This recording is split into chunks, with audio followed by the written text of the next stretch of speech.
할렐루야. 고맙습니다. 그 사랑 은혜로운 찬양입니다. 평화를 만드는 사랑의 사람이란 제목으로 말씀을 나눕니다. 2022년도부터 시작된 우크라이나 러시아 전쟁, 신문에 이제 나온 걸 보니까요,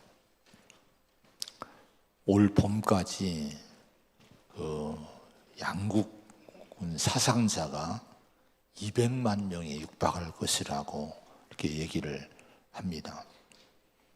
지금 나온 결과를 보니까 이제 3년 남짓 한데 러시아 사망자가 32만 5천 명, 또 우크라이나 전사자가 10만 내지 14만 명으로 추정이 된다고 합니다.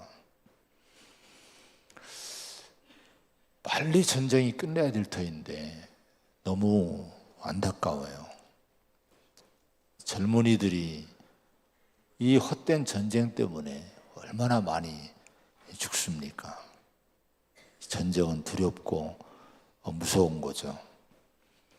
가자 지구의 참사는 또 어떻습니까? 수많은 민간인들, 사람들이 살상을 당하고 죽고 합니다. 세상 도처의 곳곳에 이런 분쟁과 싸움, 전쟁들이 끊이지 않아요. 여러분, 이런 걸 보면서 우리는 뭐를 느낍니까? 평화는 너무도 어렵구나. 인간에게 과연 평화를 만들 수 있는 능력이 있을까? 평화를 만드는 사람들이 정말 없구나. 이걸 절감을 합니다. 그래서 때로는 인간에게, 사람에게 낙심이 돼요. 절망이 돼요. 우리 자신에게 절망이 될 때가 있습니다. 그러나 우리 믿음의 사람들은 이 복음 안에서 절망하지 않아야 됩니다. 포기하지 말아야 됩니다. 요즘 영하의 날씨로 춥죠. 오늘도 얼마나 추운지. 새벽에 영하 10도로 내려갔다고 합니다.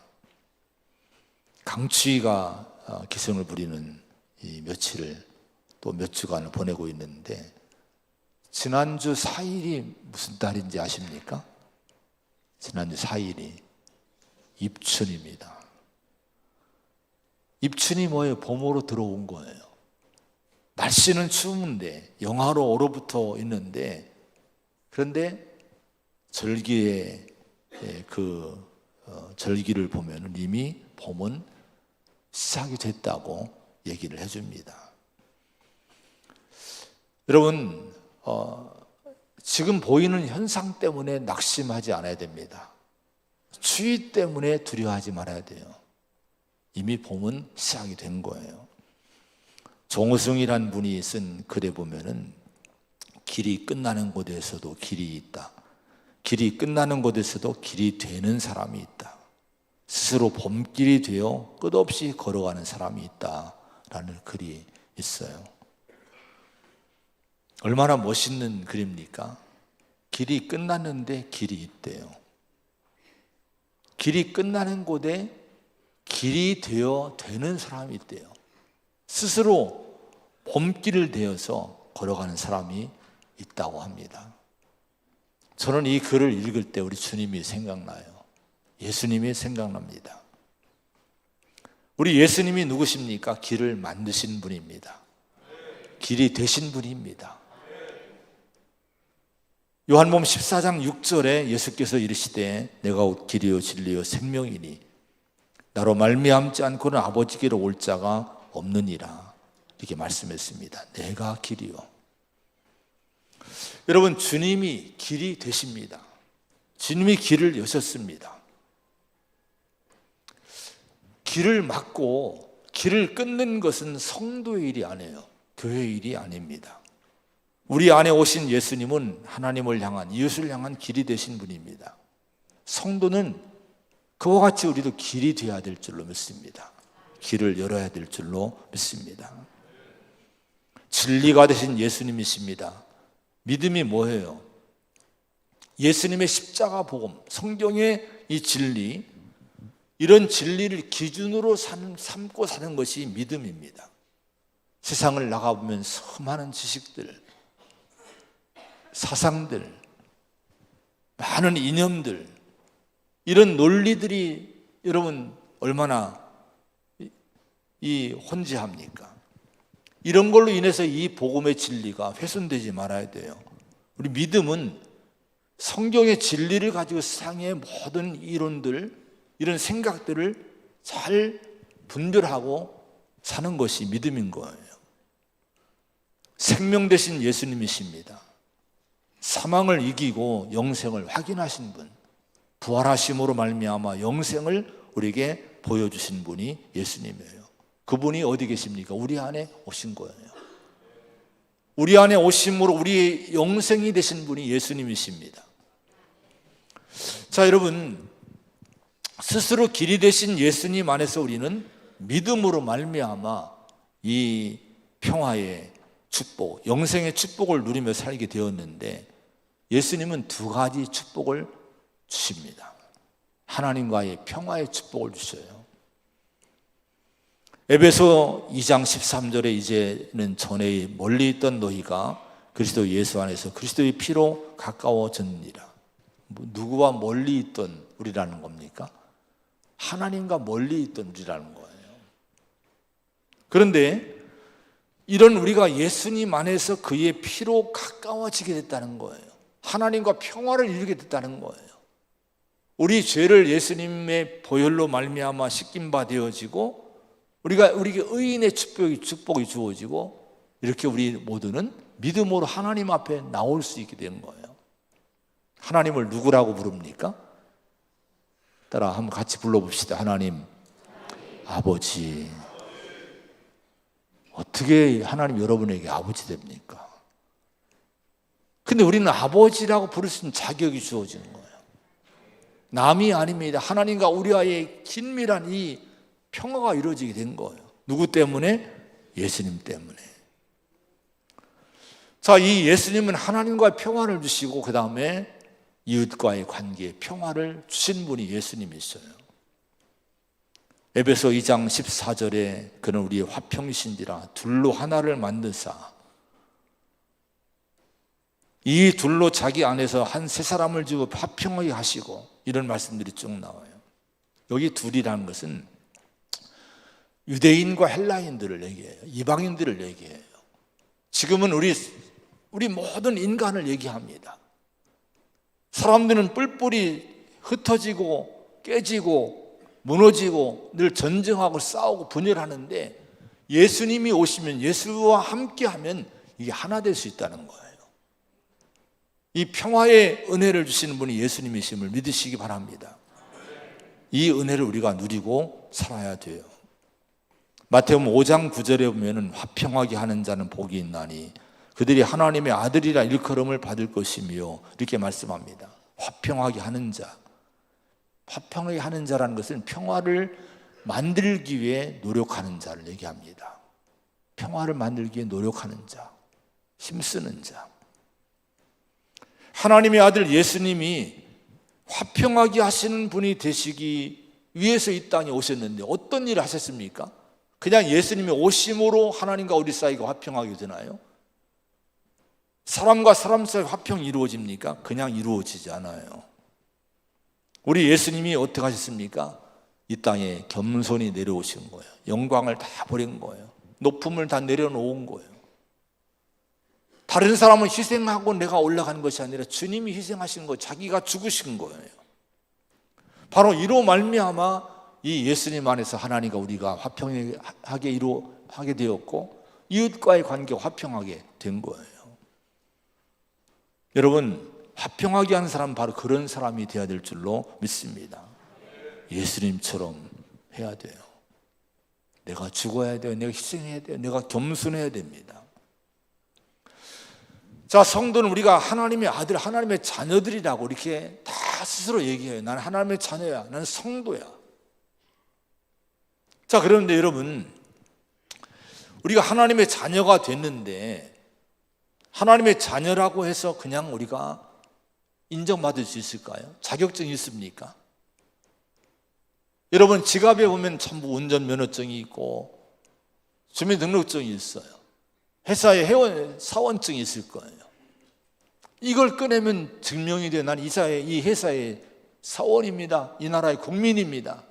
운전할 자격이 있습니다. 증명이 돼요. 분명히 이 증명서를 꺼내면 아무 얘기 못해요. 근데 하나님의 자녀의 증명서 있어요?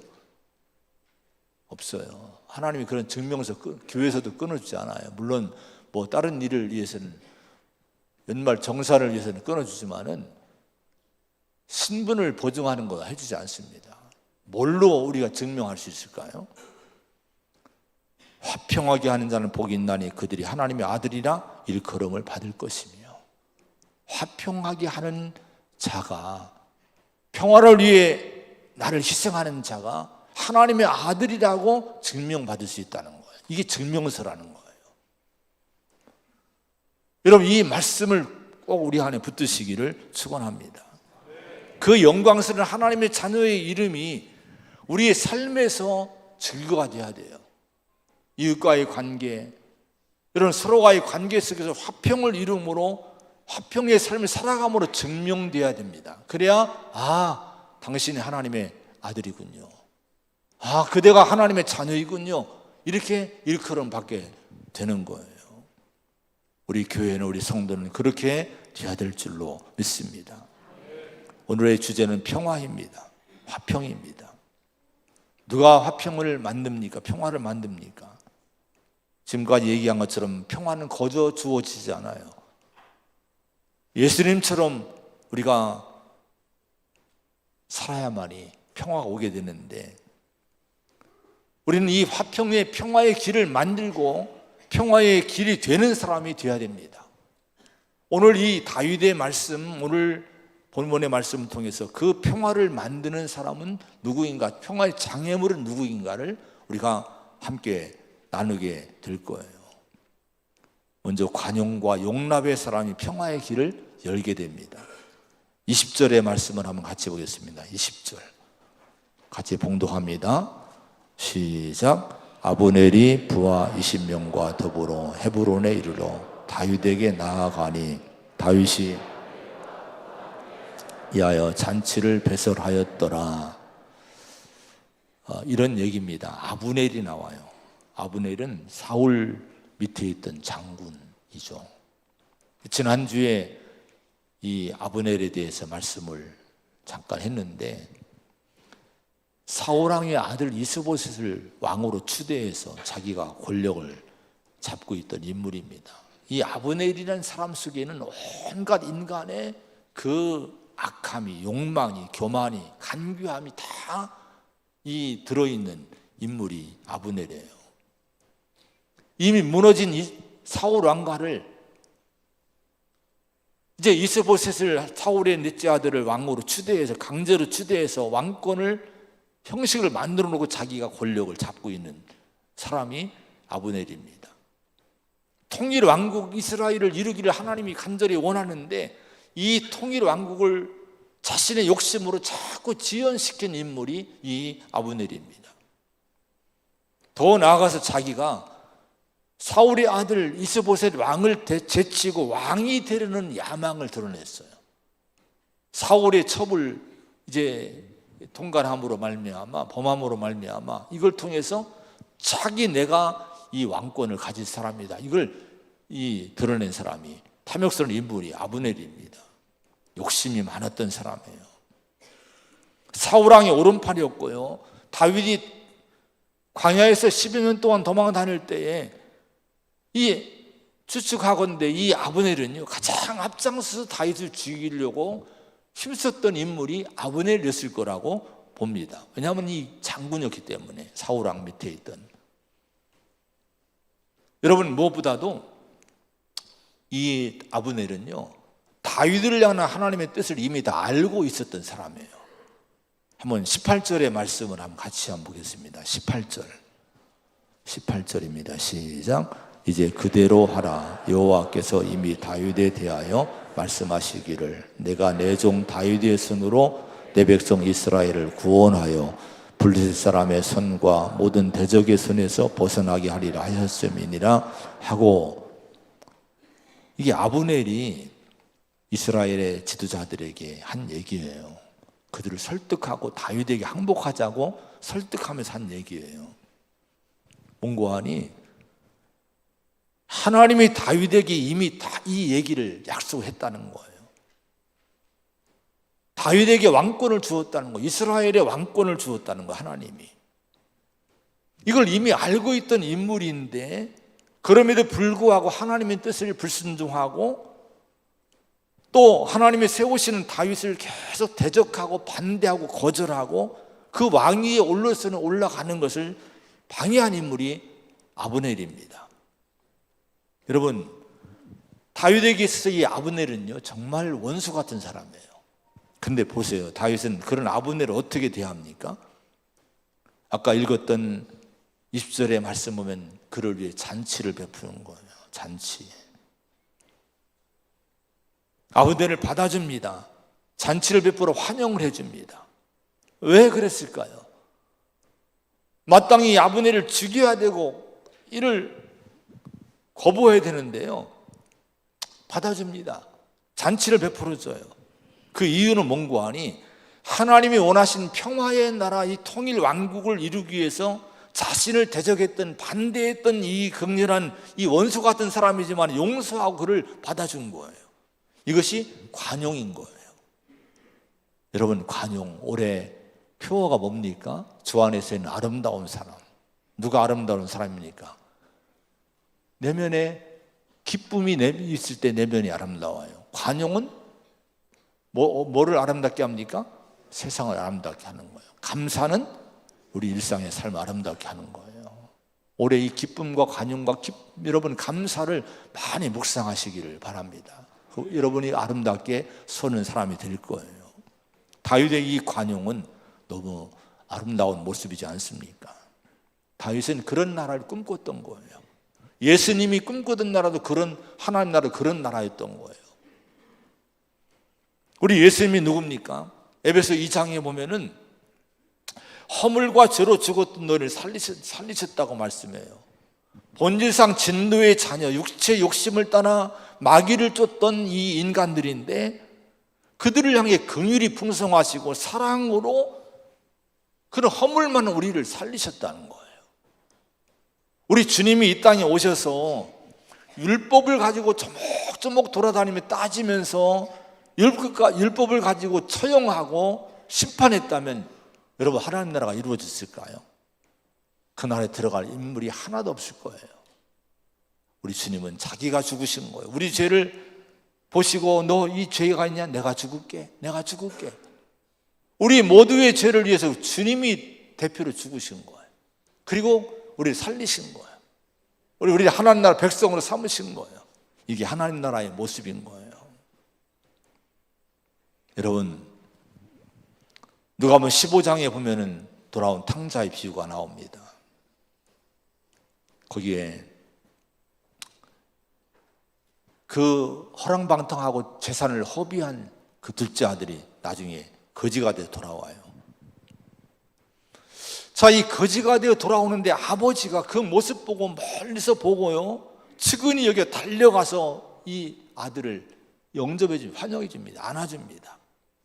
좋은 옷을 입히고 가락지를 끼우고 신발도 신지 못하고 맨발로 왔는데 신발을 신겨주고 송아지를 끌어다가 잡고 잔치를 베푸는 거예요.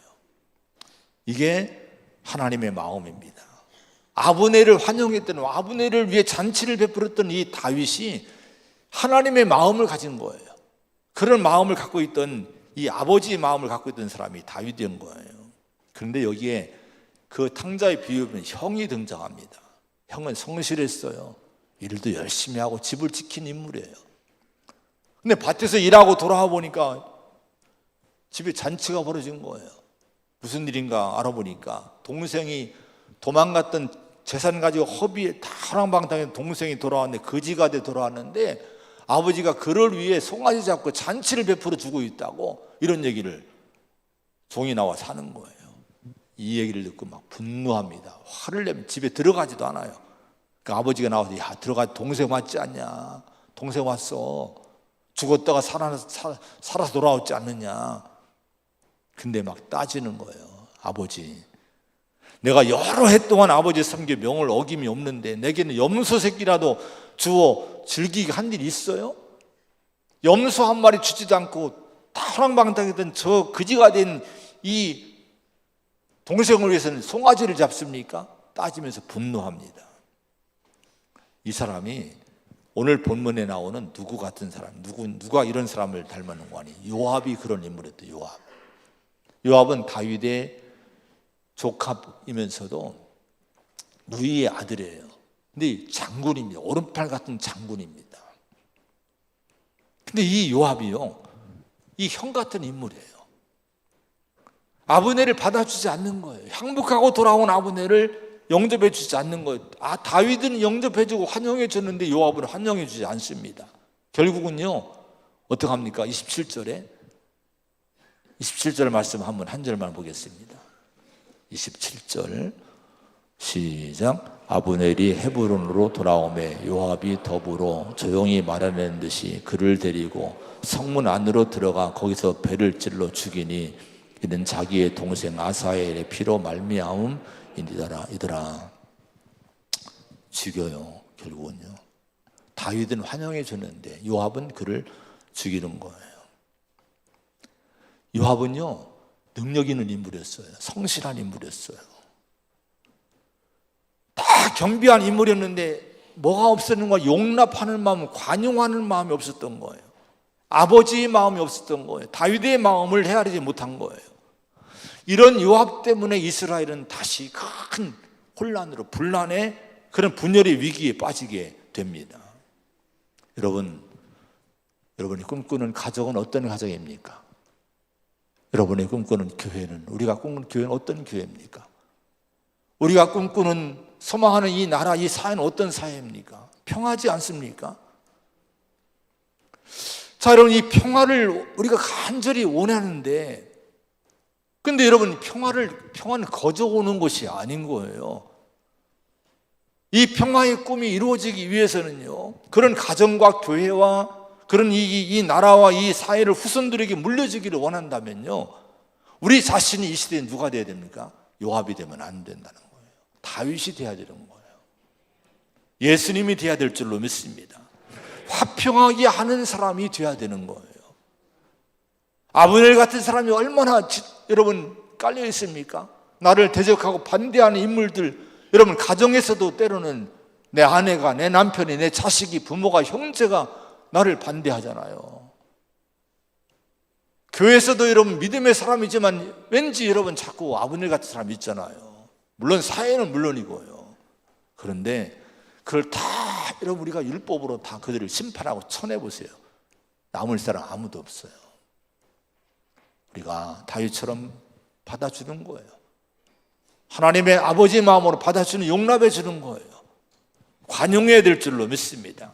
이때 평화가 오게 되는 거예요. 그런 다음에 평화를 위해서는요, 개인적인 감정을 극복하는 사람이 평화의 길을 열게 됩니다.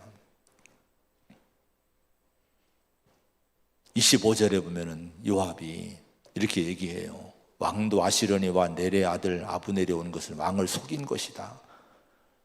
뭐 이런 식으로 얘기합니다. 마치 막 요압은요, 국가를 위하고 다윗을 왕을 위함인 것처럼 얘기합니다. 아브넬을 나쁘게 얘기해요. 실은 내면에 다른 것이 숨어 있었어요. 아까 읽었던 27절에 보면 왜 죽였냐? 자기의 동생 아사헬의 피로 말미암이더라. 아사헬은 요압에게 사명제가 있어요. 요압, 아비세, 아사헬, 스루야의 다윗의 누이의 아들들입니다. 근데 이 아사헬이 막내인데요, 우리가 이제 이건 자세히 살펴보지 않은 말씀인데, 이 남유다와 이 다윗과 이 이스보셋의 군대와 싸우게 될 때 아사헬이 요압 이 아브넬 장군을 잡으려고 쫓아가는 거예요. 객기를 부린 거예요. 실력이 안 돼요. 아브넬과 아사헬은요, 이게 실력 차이가 이건 뭐 싸울 대상이 아닌 거예요. 그 아브넬이 야 쫓아오지 마라. 네가 나를 추격하면 내가 너를 죽일 수밖에 없어. 자꾸 말립니다. 그냥 가라고 말립니다. 그런데도 계속 쫓아오니까 자기가 죽지 않게 해서 아브넬이 아사헬을 죽였어요. 이게 이제 이 집안의 원한이 된 거예요. 그래서 이 형인 요압은요, 동생 아사헬의 복수를 위해서 아비새와 함께 이 아브넬을 죽여버린 거예요. 근데 요압이 보지 못한 것이 뭡니까? 이 아브넬이 항복함으로 말미암아 또 항복한 아브넬을 받아줌으로 인해서 갈라진 이스라엘이 모처럼 통일될 수 있는 기회가 온 거예요. 분열된 나라가 평화로운 하나의 나라로 세워질 수 있는 기회가 온 거예요. 이걸 못 본 거예요. 아니, 못 본 게 아니라 알았을 거예요. 이 아브넬을 받으면 하나가 됐다, 통일된다, 이거 알았을 거예요. 근데 더 마음을 강하게 움직인 거예요. 뭐예요? 사적인 감정입니다. 집안의 감정인 거예요. 이걸 이기지 못한 거예요. 이게 그의 더 먼저고 더 가치였던 거예요. 이를 그르치게 되기 그랬어요. 전에 개척교회를 할 때 교회가 빠른 시일 내에 부흥이 많이 됐어요. 교인들이 많이 나오게 됐어요. 교회를 지어야 되는데 마을에 관서 빌려서 했었는데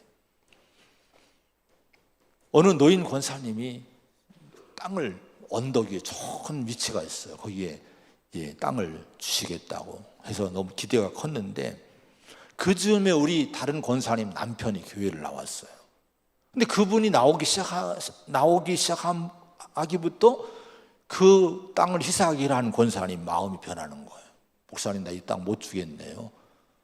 그러는 거예요. 그 왜 그러시냐고 낙심돼서 물어보니까 전에 몇십 년 전에 이 남편이 돌아가셨는데 저 사람과 우리 남편과 대판 싸운 적이 있다는 거예요.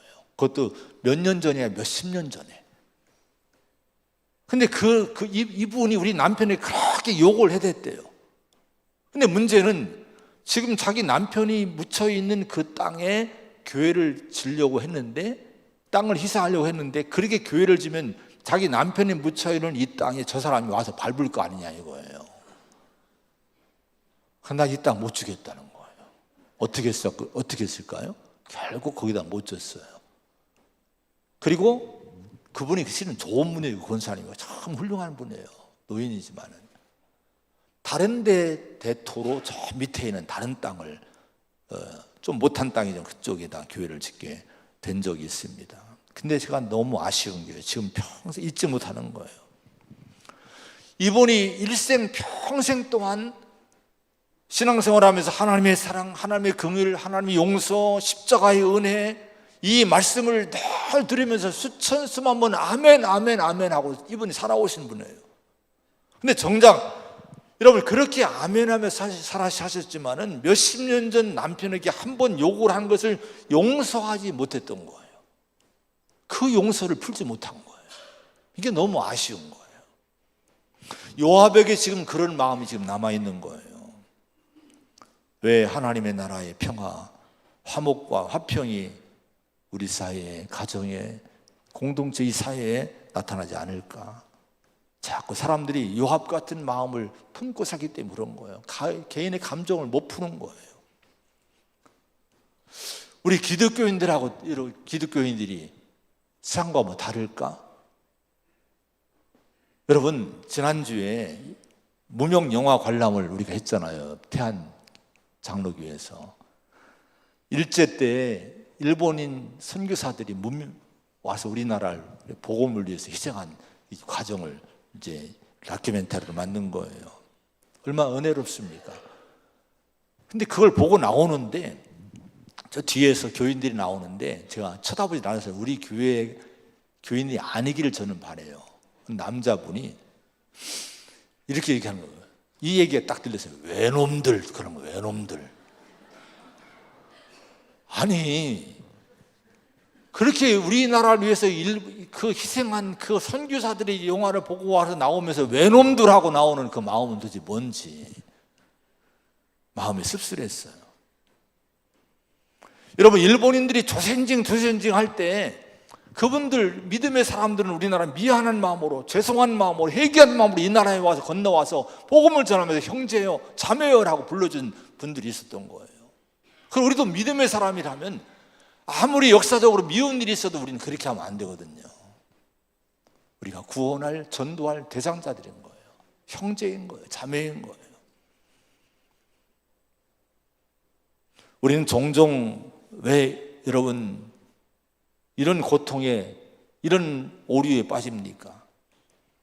다른 사람들로부터 받은 상처, 아픔을 믿음으로 소화하지 못해서 타인을 고통스럽게 하고 자기도 벗어나지 못합니까? 여러분, 이것은 이 상처와 고통과 미움을 여러분 믿음과 은혜와 사랑으로 변화시켜주는 것이 뭡니까? 십자가 복음인 거예요. 근데 이 십자가 복음을 통해 이 미움이 사랑으로 변화되는, 은혜로 변화되는 체험을, 경험을 못한 거예요. 신앙은요, 이 경험이 있어야, 내 안에 이 경험이 있어야 됩니다. 십자가 복음을 믿습니까? 그러면 상처받은 거, 내가 뭔가 좀 고통받은 것들, 이런 것들을 십자가 복음으로 이걸 소화해서 은혜로 바꿔야 되는 거예요. 사랑으로 변화가 될 줄로 믿습니다. 이 경험이 있어야 되는 거예요.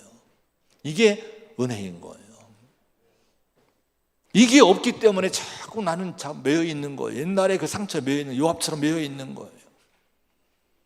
다윗은 나라가 하나 되는 일을 위해서라면 자기를 반대했던, 자기를 죽이려고 앞장섰던 아브넬 같은 사람과도 손잡고 일하려고 했던 거예요. 근데 요압은 그런 마음이 없었어요. 오히려 복수심, 이게 더 컸던 거예요. 요압이 내려놓지 못한 이 마음의 이 상처, 미움, 원한 복수심, 이것이 이스라엘 평화의 큰 장애물이 된 거예요. 오늘 우리 마음에 아직도 십자가 복음을 지식으로 알고 있지만 누군가를 향해서 이 미움을 풀지 못하고 감정을 풀지 못하고 있다면 역시 우리는 오늘 이 시대의 요압입니다. 십자가 복음, 하나님이 이루시기를 원하시는 평화를, 하나님 나라를 이루시기를 원하시는 하나님의 평화를 가로막고 있는 장애물이 나는 되고 있음을 잊지 말아야 돼요. 여러분, 평생 예수 믿으면서 복음의 장애물이 된다면 얼마나 여러분 슬픈 일입니까? 비극입니까? 이거 우리가 믿음으로 벗어나야 될 줄로 믿습니다. 그러면 여러분, 과연 이 미움과 상처, 이 어떤 원한들, 이 감정들을 해결할 수 있을까요? 해결될 수 있을까요? 어때요? 우리 자신 보니까 해결이 안 되는 것 같죠? 여전히 내 속에 남아있지 않습니까? 이 앙금이 남아있지 않습니까? 근데 성경은 해결될 수 있다는 거예요. 우리가 해결해야 될 줄로 믿습니다. 요셉을 보세요. 자기를 팔아먹은 형들, 얼마나 원수 같습니까? 형들이 글쎄 동생을 노예로 팔아먹는 그런 형들이 어디 있습니까? 그런 못된 형들이. 인신매매, 자기 다른 사람도 아니고 자기 동생을 인신매매해서 팔아먹는 그런 못된 형들이 어디 있습니까? 근데 요셉이 그 상처에 매였습니까?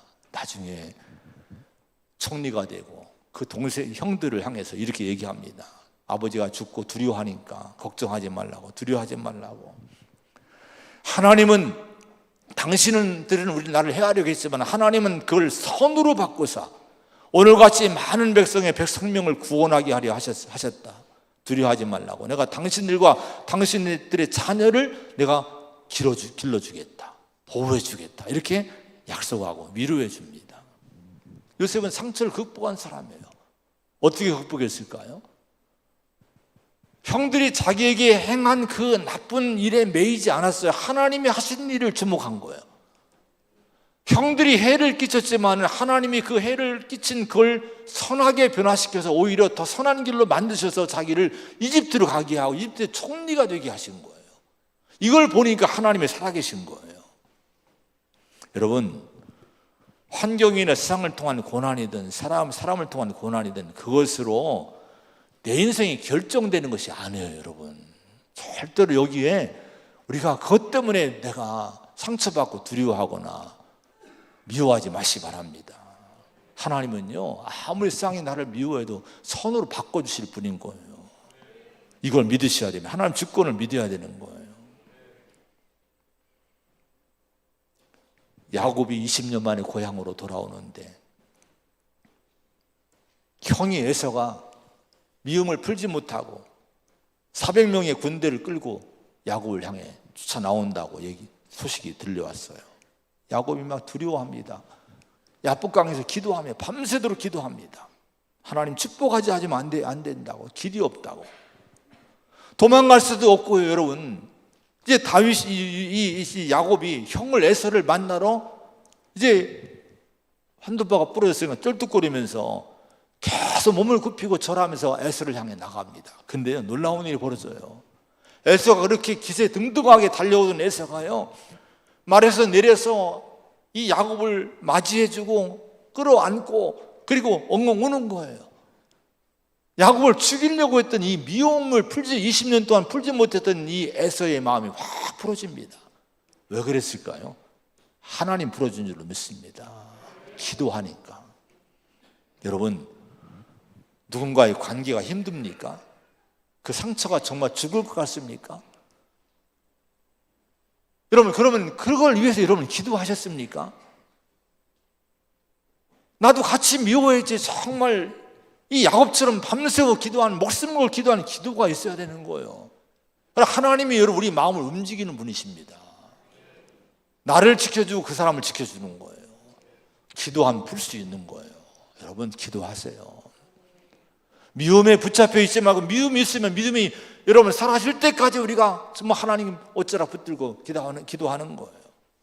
그런 사람이 평화를 이루는 줄로 믿습니다. 탐욕을 내려놓는 사람이 평화의 길을 만들어요. 아브넬도 탐욕의 사람이었고, 요압도 왜 아브넬을 죽였느냐? 가장 큰 이유는 가문의 원한도 있지만은 또 한 가지 이유는요, 탐욕입니다. 왜냐하면 아브넬이 이스라엘의 주권을 갖고 있던 이 실질적인 이 권한을 갖고 있던 인물인데, 이 사람이 다윗 왕과 이 연합을 하면은 통일 왕국의 가장 큰 공로자가 됩니다. 그러면 당연히 여러분 통일 왕국이 되면요, 1등 공신이 돼서 군대 장관이나 이런 2인자 자리는 아브넬에게 넘어가는 거예요. 자기가 다윗 왕의 2인자로 알고 있었는데 이 2인자 자리가 넘어가는 거예요. 그러니까 이 탐욕 때문에 결국은 아브넬을 제거한 거예요. 여러분, 모든 분쟁과 불화, 전쟁, 다툼의 배후, 뭐 이런 이유 저런 이유 막 이유를 대지만 실은요, 그 내면에 은밀한 곳에는 뭐가 있는지 아십니까? 다 탐욕입니다. 다 욕심입니다. 이거 내려놓지 않으면요, 절대 분쟁은 끝이지 않습니다. 창세기 13장에 아브라함과 조카 롯의 종들이 싸워요. 집안이 싸움이 벌어집니다. 가나안 땅인데, 믿음의 땅인데 여기 와서 겨우 뭐 때문에 싸우느냐? 뭐 특별한 뭐 이것도 아니에요. 목초지 때문에 싸우는 거예요. 하나님의 부름받고 이 믿음의 땅에 왔는데 목초지 때문에 이걸 싸우는 거예요. 지금으로 하면 돈 몇 푼 때문에 싸우는 거예요. 이거 보고 기가 막히니까 아브라함이 야, 싸우지 말자, 다투지 말자 이렇게 얘기합니다. 그런데요, 만약에 아브라함이 조카를 불러서 야, 다투지 말자 이렇게만 했으면 이게 다툼이 안 그쳤을 거예요. 롯이 끝까지 싸웠을 거예요. 아버지, 큰아버지고 뭐고 작은아버지고 뭐고 삼촌이 뭐고 없어요. 물질이라면 부모 자식 간에 싸우니까요.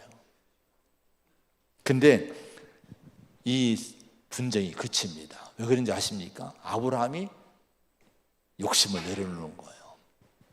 야, 롯아, 네가 좌하면 나는 우하고 네가 우하면 내가 좌할게. 네가 먼저 가져. 네가 좋은 또 가져.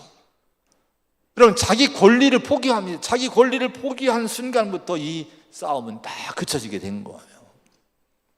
여러분, 성도가 누굽니까? 성도는 권리를 포기할 수 있는 사람이어야 돼요. 여러분, 이것이 믿음인 줄로 믿습니다. 예수의 사람들은 육체와 함께 그 정과 욕심을, 탐심을 십자가에 못 박았느니라. 이것이 내 안에 이루어져야 될 줄로 믿습니다. 만약에 이것이 안 되면요, 빌립보 3장에 보면 십자가에 원수로 행한다는 말씀이 있어요. 그들의 신은 배요, 이런 얘기가 나옵니다. 여러분, 땅에 있는 지체를 죽이지 못하고 자꾸 욕심과 탐욕으로 안고 살면요, 십자가와 정신과 반대요, 십자가의 원수인 거예요. 여러분, 교회 다니면서 십자가 원수가 되면 되겠습니까? 우리가 주님이 내려놓으신 것처럼 우리도 내려놔야 돼요.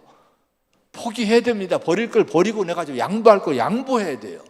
그럼 평화가 올 줄로 믿습니다. 할렐루야. 여러분, 사랑의 사람이 다윗은 평화를 여는 사람이 됐어요. 시간이 다 갔는데요, 13절에 보면 미갈이라는 이 첫 아내를 데려옵니다.